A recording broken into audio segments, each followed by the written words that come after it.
सुप्रभात प्यारे बच्चों। आज के इस वीडियो में हम कक्षा 7 का महाभारत का अध्याय 2 भीष्म प्रतिज्ञा पढ़ेंगे। बच्चों, भीष्म देवव्रत का ही दूसरा नाम है और देवव्रत का नाम भीष्म क्यों पड़ा, इसी के बारे में चर्चा आज हम इस अध्याय में करेंगे। तो बच्चों, पहले मैं थोड़ी सी आपको बता दूं कि देवव्रत ने एक कठोर प्रतिज्ञा ली थी कि वह आजीवन विवाह नहीं करेंगे, आजीवन ब्रह्मचर्य का पालन करेंगे। इतनी कठोर प्रतिज्ञा के कारण ही उनका नाम भीष्म पड़ा था और विस्तार से इसके बारे में हम इस अध्याय में पढ़ेंगे। तो चलते हैं अध्याय की ओर। तेजस्वी पुत्र को पाकर राजा प्रफुल्लित मन से नगर को लौटे और देवव्रत राजकुमार के पद को सुशोभित करने लगे। यानी कि तेजस्वी पुत्र कौन है? देवव्रत। पिछले अध्याय में हमने पढ़ा था कि गंगा देवव्रत को उनको सौंप करके चली गई थी, तो उस देवव्रत को पाकर के राजा प्रफुल्लित यानी खुश होकर के अपने नगर में लौटे और देवव्रत जो था वो राजकुमार के पद को सुशोभित करने लगा, यानी उसको राजकुमार बना दिया गया। 4 वर्ष और बीत गए। एक दिन राजा शांतनु यमुना तट की ओर घूमने गए तो वहाँ अप्सरा सी सुंदर एक तरुणी खड़ी दिखाई दी। तरुणी स्त्री के लिए शब्द प्रयोग किया गया है। तो 4 वर्ष के बाद, उस घटना के 4 वर्ष के बाद जब राजा शांतनु एक बार यमुना तट पर घूमने गए तो वहाँ उन्हें अप्सरा जैसी एक सुंदर स्त्री खड़ी दिखाई दी। तरुणी का नाम सत्यवती था। गंगा के वियोग के कारण राजा के मन में जो विराग छाया हुआ था, यानी जो दुख भरा हुआ था गंगा के जाने के कारण, उनके वियोग में राजा के मन में जितना भी दुख था वह इस तरुणी को देखते ही विलीन हो गया। विलीन का मतलब गायब हो गया, चला गया। तो जैसे ही इस सुंदर स्त्री को उन्होंने देखा तो वह वियोग, वह दुख जो उनका था वो खत्म हो गया। उस सुंदरी को अपनी पत्नी बनाने की इच्छा उनके मन में बलवती हो उठी और फिर उस सुंदरी यानी सत्यवती को अपनी पत्नी बनाने की इच्छा उनके मन में बलवान हो गई, बलवती हो गई। यानी उनके मन में बहुत अधिक इच्छा उत्पन्न हुई कि वो सत्यवती से शादी कर ले और उन्होंने सत्यवती से प्रेम याचना की, यानी अपने प्रेम के बारे में बताया और उनसे प्रार्थना की। सत्यवती बोली, मेरे पिता मल्लाहों के सरदार हैं। मल्लाह होते हैं जो नौका आदि चलाने का कार्य करते हैं ना, नाव को खेने का कार्य करते हैं। तो सत्यवती बताती है कि उसके पिता जो है वो मल्लाहों के सरदार हैं। पहले उनकी अनुमति ले लीजिए, फिर मैं आपकी पत्नी बनने को तैयार हूँ। यानी कि पहले उसने कहा कि मेरे पिता से आप परमिशन ले लो, आज्ञा ले लो वहाँ से, उसके बाद मैं तैयार हूँ, मुझे कोई परेशानी नहीं है। राजा शांतनु ने जब अपनी इच्छा उन पर प्रकट की तो केवटराज ने कहा। उसकी बात सुन करके जब राजा शांतनु उसके पिता केवटराज, वही मल्लाहों के राजा जो थे, सत्यवती के पिता, उनके पास गए तो उन्होंने क्या कहा कि आपको मुझे एक वचन देना पड़ेगा, यानी कि जो आप चाहते हैं वह आपको मिलेगा, लेकिन उसके लिए आपको मुझे एक वचन देना पड़ेगा। राजा ने कहा, जो मांगोगे दूंगा, यदि वह मेरे लिए अनुचित न हो। तो राजा ने कहा कि अगर ठीक है, आपकी जो भी इच्छा है वह आप मांग लो, अगर मेरे लिए वह उचित होगा तो ही मैं आपको दूंगा, अनुचित होगा तो मैं वह नहीं दे सकता। तो केवटराज बोले, आपके बाद हस्तिनापुर के राज सिंहासन पर मेरी लड़की का पुत्र बैठेगा। यानी कि उनसे बोले कि हस्तिनापुर के राज सिंहासन पर, यानी जब तक आप राज कर रहे हैं तब तक ठीक है, आपकी मृत्यु के बाद इस गद्दी पर सिर्फ मेरी पुत्री का जो पुत्र होगा वही बैठेगा। इस बात का आप मुझे वचन दे सकते हैं? पूछता है कि क्या ऐसा वचन आप मुझे दे सकते हैं? तो केवटराज की शर्त राजा शांतनु को नागवार लगी। नागवार यानी जैसे कि मान लो सांप ने डस लिया हो, इस तरह बहुत बुरी लगी, बहुत गलत लगी। तो गंगासुत को छोड़कर अन्य किसी को राजगद्दी पर बैठाने की कल्पना तक उनसे न हो सकी। गंगासुत यानी गंगा के पुत्र, सुत का मतलब पुत्र होता है। तो गंगा के पुत्र को छोड़कर अन्य किसी को भी राजगद्दी पर बैठाने की कल्पना भी उन्होंने आज तक नहीं की थी और वह उससे ऐसा वचन ले रहा था। तो निराश और उद्विग्न मन से वह नगर की ओर लौट आए। निराश और उद्विग्न, दुखी, उद्विग्न का मतलब दुखी होता है। तो उनकी बात सुनकर के वो बहुत निराश और दुखी हो गए और फिर अपने नगर की ओर वापस लौट आए, क्योंकि वो उनका वचन पूर्ण नहीं कर सकते थे, नहीं मान सकते थे।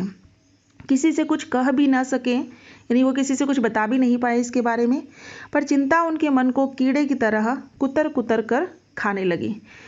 किसी से कुछ बता नहीं पाए इस बारे में, लेकिन फिर भी क्योंकि उन्हें पहली ही नज़र में सत्यवती से प्रेम हो गया था, इसीलिए उसके मन में यह चिंता रहने लगी कि वह उनसे कैसे शादी कर सकता है, क्योंकि उनके वचन को भी वह पूर्ण नहीं कर सकता था, तो इसीलिए वो परेशान रहने लगे।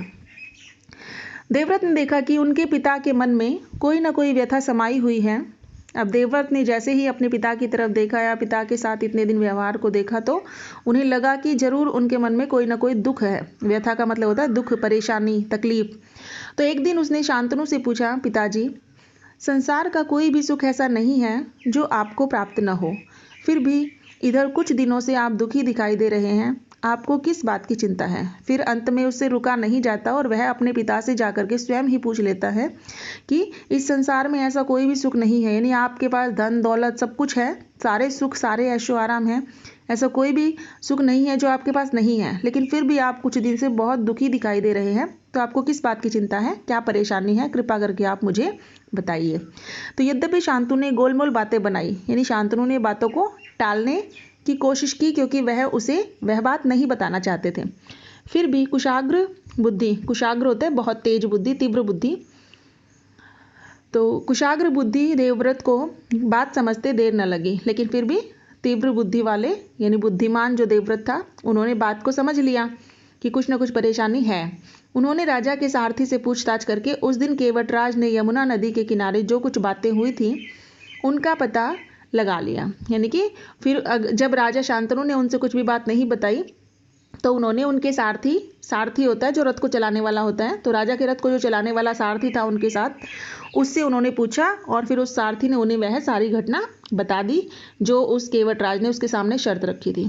तो पिताजी के मन की व्यथा जानकर देवव्रत सीधे केवटराज के पास गए और उनसे कहा कि वह अपनी पुत्री सत्यवती का विवाह महाराज शांतनु से कर दे। अब जैसे ही देवव्रत को सारी घटना के बारे में पता चला तो फिर वो अपने पिताजी को सुखी देखने की इच्छा से वो केवटराज के पास गए और उनसे उनकी पुत्री सत्यवती का हाथ अपने पिताश्री के लिए मांगा।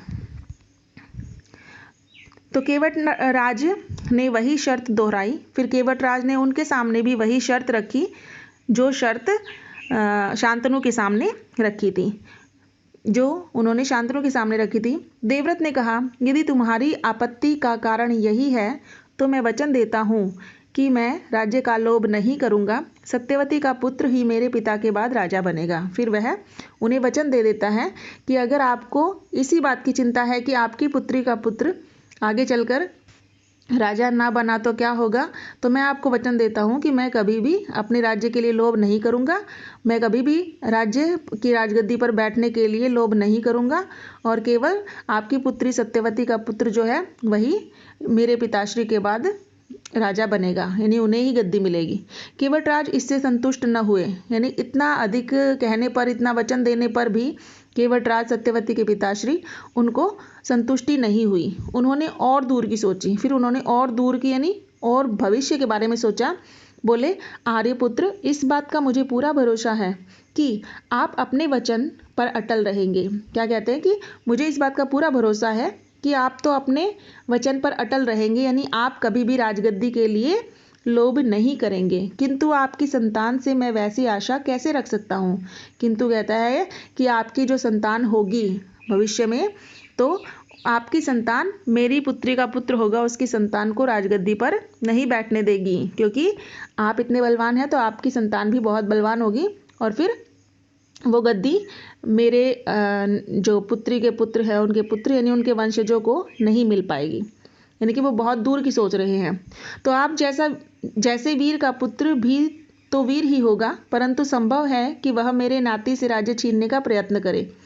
इसके लिए आपके पास क्या उत्तर है? तो उस बात की संतुष्टि के लिए वो पूछता है कि आप इसके बारे में क्या जवाब देंगे कि भविष्य में मेरे जो नाती होंगे उन्हीं का उस गद्दी पर अधिकार होगा, मेरे पुत्री के जो वंशज रहेंगे उन्हीं का उस गद्दी पर अधिकार होगा। इस बात की आप कैसे गारंटी दे सकते हैं? तो केवटराज का प्रश्न अप्रत्याशित था, यानी जिसका कोई मतलब नहीं था।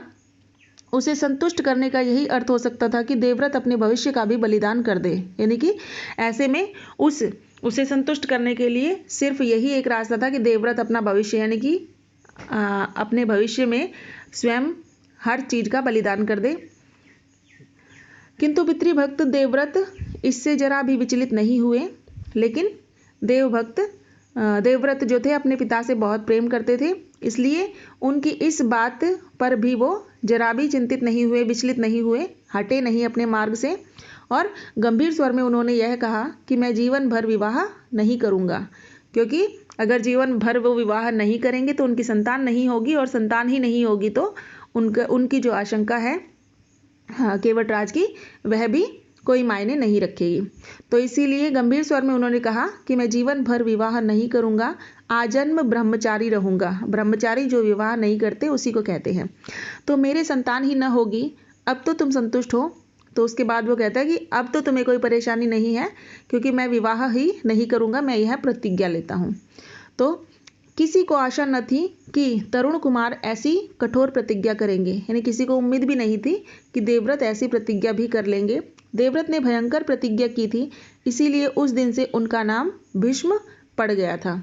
तो इसी प्रतिज्ञा के कारण, इतनी कठोर प्रतिज्ञा के कारण ही उनका नाम देवव्रत से भीष्म रख दिया गया था। तो केवटराज ने सानंद अपनी पुत्री को देवव्रत के साथ विदा किया और फिर इस बात की पुष्टि होने पर कि भविष्य में राजगद्दी मेरी पुत्री के वंशजों को ही मिलेगी, मेरी पुत्री के जो पुत्र और जो संतान होंगी उन्हीं को हमेशा राजगद्दी मिलेगी, इस बात से संतुष्ट होकर वो अपनी पुत्री को देवव्रत के साथ भेज देते हैं।